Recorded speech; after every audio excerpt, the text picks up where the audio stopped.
नमस्कार, capital TV Bihar देख रहे हैं आप। मैं हूं आपके साथ हर्ष भारद्वाज। बिहार में चुनावी मौसम में इस वक्त आरजेडी को झटके पर झटका लग रहा है।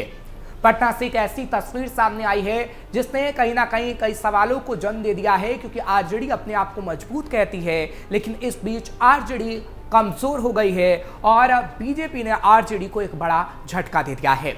इसी पर देखिए एक खास रिपोर्ट। बिहार चुनाव से पहले आरजेडी को बड़ा झटका। बीजेपी में शामिल हुए कद्दावर नेता। बिहार की राजनीति में एक बार फिर बड़ा उलटफेर देखने को मिला है। जहानाबाद जिले के वरिष्ठ राजद नेता डॉक्टर अजीत यादव भारतीय जनता पार्टी में शामिल हो गए। उन्होंने पटना स्थित प्रदेश बीजेपी कार्यालय में प्रदेश अध्यक्ष डॉक्टर दिलीप जायसवाल की मौजूदगी में करीब 300 समर्थकों और कार्यकर्ताओं के साथ पार्टी की सदस्यता ली है, जिससे कहा जा रहा है कि आगे आने वाले समय में पार्टी को फायदा हो सकता है, यानी बीजेपी को बड़ा फायदा होगा। बीजेपी अध्यक्ष डॉक्टर दिलीप जायसवाल ने कहा कि डॉक्टर अजीत यादव के पिता स्वर्गीय सुरेश सिंह यादव 1977 से 1991 तक कांग्रेस के वरिष्ठ कार्यकर्ता रहे। 1991 से 2018 तक राजद में रहे। 2000 में सबसे ज्यादा वोटों से जीतने वाले नगर परिषद के सदस्य भी बने। उन्होंने संभावना जताते हुए कहा कि डॉक्टर अजीत यादव के बीजेपी में आने से जहानाबाद और मगध में बीजेपी को एक नई शक्ति मिलेगी और इनके राजद को छोड़कर आने से नया माहौल बनेगा। उन्होंने दावा करते हुए कहा कि आज बीजेपी में यादव समाज के सबसे ज्यादा विधायक और सांसद हैं, लेकिन कुछ लोग ऐसा माहौल बनाते हैं कि यादव समाज पर उनका ही अधिकार है।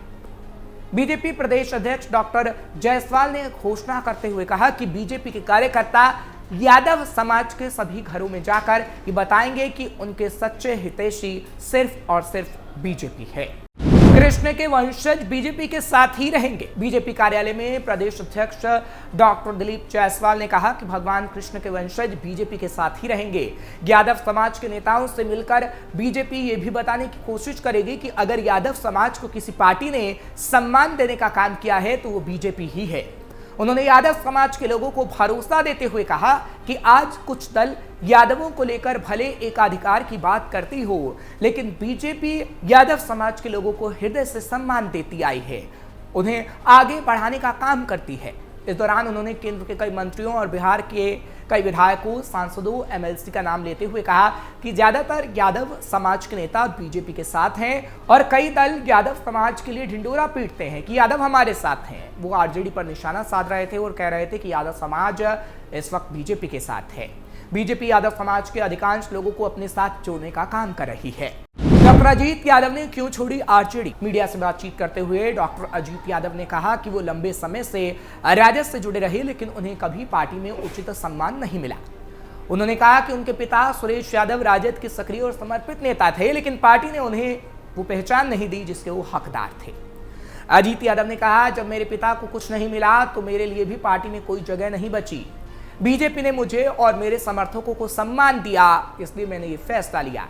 डॉक्टर यादव ने बताया कि वो मूल रूप से ये कार्यक्रम जहानाबाद में भव्य तरीके से करना चाहते थे जब वो बीजेपी में शामिल हो रहे थे, लेकिन हाल ही में बीजेपी के जिला उपाध्यक्ष सोहन प्रसाद उर्फ कक्कू के असामयिक निधन के कारण ये कार्यक्रम पटना में रखा गया और पटना में ही वो बीजेपी में शामिल हुए। कौन है डॉक्टर अजीत यादव? डॉक्टर अजीत यादव न केवल जहानाबाद में आरजेडी के मजबूत नेता माने जाते रहे हैं, बल्कि वो बड़े उद्योगपति भी हैं। स्थानीय राजनीति में उनकी अच्छी पकड़ रही है। वो युवाओं में खासे लोकप्रिय रहे हैं।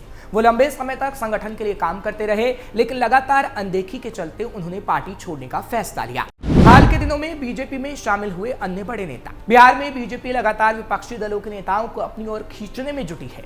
हाल के दिनों में कई बड़े नेता बीजेपी में शामिल हुए हैं। आरजेडी के पूर्व विधायक रह चुके अरुण यादव हाल ही में बीजेपी में शामिल हुए थे। अनंत सिंह के करीबी और पूर्व जेडीयू नेता संजय सिंह भी बीजेपी में जा चुके हैं। कांग्रेस नेता और मधुबनी से पूर्व विधायक डॉक्टर शकील अहमद ने भी बीजेपी की सदस्यता ली है। राजद के कई जिला स्तर के नेता और पंचायत प्रतिनिधि भी बीजेपी में शामिल हो चुके हैं। राजनीतिक विशेषज्ञों का मानना है कि बिहार में 2025 विधानसभा चुनाव से पहले ये ट्रेंड और तेज हो गया है। फिलहाल अगर बिहार में ऐसी तस्वीर सामने आती रही तो आरजेडी को बड़ा नुकसान होगा और एक बार फिर सत्ता एनडीए के पास होगी।